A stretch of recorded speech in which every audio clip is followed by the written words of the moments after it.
Friends, ये हमारा IP का लेक्चर नंबर 1 है, जिसमें हम बेसिक समझेंगे नेटवर्क के बारे में, या हम ये समझेंगे कि कंप्यूटर नेटवर्क क्या होता है। सबसे पहले नेटवर्क के बारे में आप समझिए कि नेटवर्क मतलब क्या होता है। यानी कि अरेंजमेंट ऑफ डिवाइसेस, या हम ये कह सकते हैं हमने दो से ज्यादा डिवाइसेस को आपस में जोड़ दिया है, लिंक कर दिया है, जिससे वो एक नेटवर्क बनाते हैं। नेटवर्क बहुत प्रकार का होता है। रियल लाइफ में अगर हम बात करें तो नेटवर्क हम इंसानों के बीच में भी होता है। नेटवर्क का सीधा सीधा सरल शब्द समझे तो वो है कम्युनिकेशन। ठीक है, यानी कि अगर हम अपने से ज्यादा दोस्तों से मिलते हैं, रिश्तेदारों से मिलते हैं, हमारी दूर दूर तक पहचान है, तो कभी कभी आपने सुना होगा कहते हुए लोग कहते हैं कि यार इसका नेटवर्क बहुत स्ट्रांग है, इस बंदे का नेटवर्क बहुत स्ट्रांग है। नेटवर्क स्ट्रांग से मतलब ये है कि वो बंदा दूर दूर तक अच्छे अच्छे लोगों से जुड़ा हुआ है, उसके संपर्क में बहुत सारे नए नए लोग हैं, है ना। इसका ये मतलब हुआ। तो नेटवर्क का सीधा मतलब ये है कि कलेक्शन ऑफ या कनेक्शन ऑफ कंप्यूटर्स। ठीक है, अब ये क्यों कनेक्ट करते हैं, कैसे कनेक्ट करते हैं, ये हम समझेंगे। ठीक है, नेटवर्क का बहुत ज्यादा एग्जांपल्स भी हैं हमारे सामने देखने के लिए। आज हम अगर मोबाइल से इंटरनेट चला रहे हैं तो बिकॉज ऑफ दैट नेटवर्क हमारा मोबाइल भी किसी न किसी कंप्यूटर से जुड़ा हुआ है, जहां से वो डेटा एक्सचेंज कर रहा है ना। अगर हमारे कंप्यूटर के या लैपटॉप के या मोबाइल के और उस कंप्यूटर के या सर्वर के बीच में कोई नेटवर्क नहीं होता, कोई माध्यम नहीं होता, तो क्या हम अपनी जानकारी किसी और तक पहुंचा पाते, या किसी और से वो इंफॉर्मेशन हमारे कंप्यूटर तक आ पाती? नहीं। इन बेसिक सवालों का जो आंसर है वो आपको इस लेक्चर में मिलेगा, बिल्कुल ध्यान से आप समझिएगा। सबसे पहले हम डेफिनेशन समझते हैं। कंप्यूटर नेटवर्क की डेफिनेशन क्या होती है? A computer network is a system in which multiple computers are connected to each other to share information and resources. Hindi में आपको बताऊं तो कंप्यूटर नेटवर्क मल्टीपल कंप्यूटर्स का एक कनेक्शन है। यानी कि जब दो या दो से ज्यादा कंप्यूटर्स आपस में मिल जाते हैं, कनेक्ट हो जाते हैं। क्यों कनेक्ट हो जाते हैं? इंफॉर्मेशन शेयर करने के लिए या रिसोर्सेज को शेयर करने के लिए। मान लीजिए आप घर में 5 कंप्यूटर्स हैं, आपके घर में, आपके ऑफिस में 5 कंप्यूटर्स हैं, और उन पांचों कंप्यूटर्स के बीच में एक ही प्रिंटर है, और आप सब चाहते हैं कि यार मैं भी प्रिंटर से प्रिंट आउट निकालूं, दूसरा वाला कंप्यूटर चाहता है मैं भी प्रिंटर से प्रिंट आउट निकालूं, ऐसे सभी चाहते हैं कि मेरा प्रिंट आउट कंप्यूटर से आ जाए, लेकिन प्रिंटर तो एक ही है। तो हमें करना ही पड़ेगा कि वो जो रिसोर्स है दैट इज कॉल्ड प्रिंटर, उसको हमें पूरे नेटवर्क में, उस नेटवर्क में यानी उन पांचों लोगों के नेटवर्क में हमें उसे शेयर करना पड़ेगा।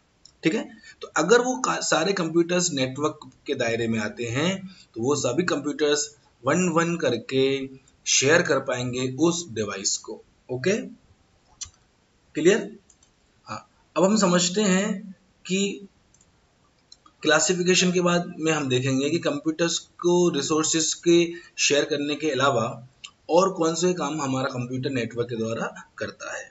तो सबसे पहला जो बेसिक काम है वो तो हमने समझा कि रिसोर्स शेयरिंग। ठीक है, रिसोर्सेज को हम शेयर करते हैं via computer network. Resource means what? Printer हो गया, स्कैनर हो गया, ठीक है, और भी सारे डिवाइसेस होते हैं, इंटरनेट हो गया। तो हमने अगर अपने कंप्यूटर्स के बीच में एक छोटा सा लोकल नेटवर्क बना रखा है तो हम सारे रिसोर्सेस को हम आपस में शेयर कर सकते हैं, फाइल शेयरिंग कर सकते हैं। क्लियर कि नहीं क्लियर है? आपस में कनेक्ट होने का फायदा ये है कि हम एक दूसरे से संपर्क में रह सकते हैं। हमें किसी से कोई काम है तो हम वो काम भी उससे करवा सकते हैं, हमें फिजिकली उठकर वहां जाने की आवश्यकता नहीं पड़ती। क्लियर है गाइस? देखिए, अब हम बात कर रहे हैं कि नेटवर्क जो होता है वो बनता कैसे है। यानी कि नेटवर्क को बनाने के लिए हमें कौन कौन से ऐसे हार्डवेयर्स की आवश्यकता पड़ती है जिससे हम आपस में कंप्यूटर्स को जोड़ पाए। तो पहला सबसे बेसिक तरीका है नेटवर्क बनाने का, नेटवर्क केबल।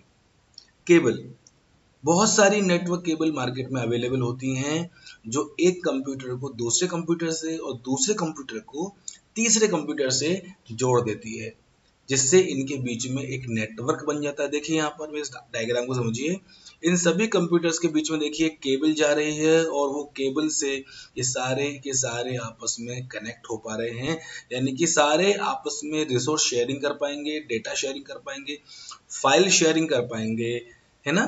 तो और अगर कुछ भी कंटेंट इनको ट्रांसफर करना है तो फिजिकली उठकर इन्हें खुद ब खुद स्वयं उन्हें नहीं जाना पड़ेगा, कंप्यूटर के माध्यम से वहीं बैठे बैठे ही ये अपनी फाइल दुनिया के किसी भी कोने में पहुंचा सकते हैं, क्योंकि अब सभी एक पर्टिकुलर नेटवर्क से कनेक्ट हो गए हैं।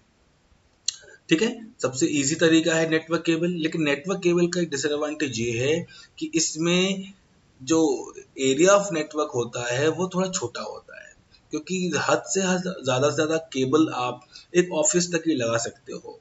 एक शहर से दूसरे शहर अगर हमें कम्युनिकेशन करना है तो उनके बीच में नेटवर्क में केबल से कंप्यूटर्स को कनेक्ट करना पॉसिबल नहीं होगा। ठीक है, हाँ, तो अगर आप छोटे से ऑफिस में काम करते हैं, छोटा सा आपको ऑफिस है, छोटा सा घर है, उसमें 10-20 कंप्यूटर है, तो केबल मुझे लगता है सेटिस्फेक्शन वाली फीलिंग आपको देगा। लेकिन आप बहुत बड़ा नेटवर्क बनाना चाहते हैं तो आपको वायरलेस कनेक्शन की तरफ जाना पड़ेगा। दूसरा तरीका है नेटवर्क स्विच। ठीक है, नेटवर्क स्विच एक्चुअली क्या करता है, नेटवर्क को डिस्ट्रीब्यूट कर देता है।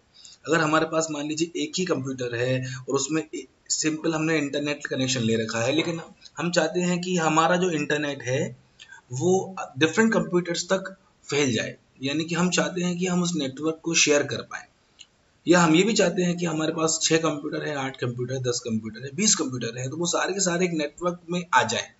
तो ये कैसे हो पाएगा, ये हो पाएगा इस डिवाइस के द्वारा। इसका नाम है नेटवर्क स्विच।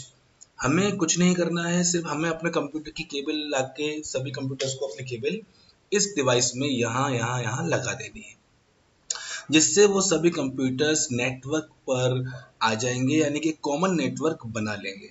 तो आपस में फाइल शेयर, रिसोर्स शेयरिंग, जितने भी एडवांटेजेस हमें नेटवर्क से मिलते हैं वो सब हमें इससे मिलना शुरू हो जाएंगे। अगला है राउटर्स। राउटर भी सेम काम करता है, नेटवर्क बनाने का ही काम करता है। राउटर का एक एडवांटेज ये है कि ये वायरलेस नेटवर्क भी क्रिएट कर देता है, जिसको बोलते हैं WLAN, wireless local area network. तो अगर हमें वायरलेस नेटवर्क बनाना है, हमें वाईफाई क्रिएट करना है, जिससे हम चाहते हैं हमारा मोबाइल, हमारा लैपटॉप भी कनेक्ट हो जाए बिना किसी तार के, और हमें फिजिकली भी उसको किसी डिवाइस से कनेक्ट ना करना पड़े, तो हम राउटर का इस्तेमाल भी करते हैं। ये भी एक अच्छा जरिया है और आजकल सभी ऑफिस में आप देखेंगे राउटर हमें मिलता है। अगला है network card. Network card actually एक प्रकार का एक हार्डवेयर होता है, एक डिवाइस होता है जो आपके कंप्यूटर में कनेक्ट हो जाता है। कंप्यूटर में जो मदरबोर्ड होती है उसमें कनेक्ट हो जाता है। कुछ कुछ नेटवर्क कार्ड ऐसे भी होते हैं जो ऑटोमेटिकली कंप्यूटर्स में लगे हुए आते हैं। ठीक है, हमें उन्हें लगाना नहीं पड़ता है उनको। वो ऐसे नेटवर्क कार्ड्स को हम बोलते हैं इंटरनल नेटवर्क कार्ड्स। इंटरनल यानी कि जो कंप्यूटर के अंदर लगे हुए हैं, इन्हें अलग से लगाना नहीं पड़ रहा है। और कुछ होते हैं एक्सटर्नल नेटवर्क कार्ड। मान लीजिए आपके कंप्यूटर में इनबिल्ड नेटवर्क कार्ड नहीं है, अंदरूनी तौर पर यानी कि मदरबोर्ड पर वो लगा नहीं है, तो आप अलग से एक नेटवर्क कार्ड मार्केट जाकर खरीद सकते हैं। थोड़ा सा महंगा नहीं है, बिल्कुल सस्ता ही रहता है। तो आप चाहें तो मार्केट जाकर एक एक्सटर्नल नेटवर्क कार्ड ले आए, जिस तरीके से हमारे पास एक्सटर्नल हार्ड डिस्क होती है पेन ड्राइव के फॉर्म में, तो वैसे ही एक नेटवर्क कार्ड आप मार्केट से खरीद के ला सकते हैं और अपने कंप्यूटर से उसे कनेक्ट कर सकते हैं, जिससे आप इंटरनेट वगैरह चला सकते हैं। मैक्सिमम कंप्यूटर्स में नेटवर्क कार्ड लगा हुआ आता है, इसलिए हमें लगाने की आवश्यकता नहीं पड़ती। तो ये बेसिक इंट्रोडक्शन था इस लेक्चर में कंप्यूटर नेटवर्क का, और मुझे लगता है आपको पसंद आया होगा। बहुत ही इजी है। इसके बाद हम अगले कुछ लेक्चर्स में नेटवर्क के एडवांटेजेस से समझेंगे कि नेटवर्क क्यों ज़रूरी है, नेटवर्क कितने प्रकार का होता है, कौन सा नेटवर्क किस काम में आता है, इसके एप्लीकेशंस क्या क्या हैं, ये सब हम अगले लेक्चर में समझेंगे। इस वीडियो को अगर आप देखिए, कोई अगर डाउट रहे तो आप बिल्कुल हमें कमेंट करके बताएं।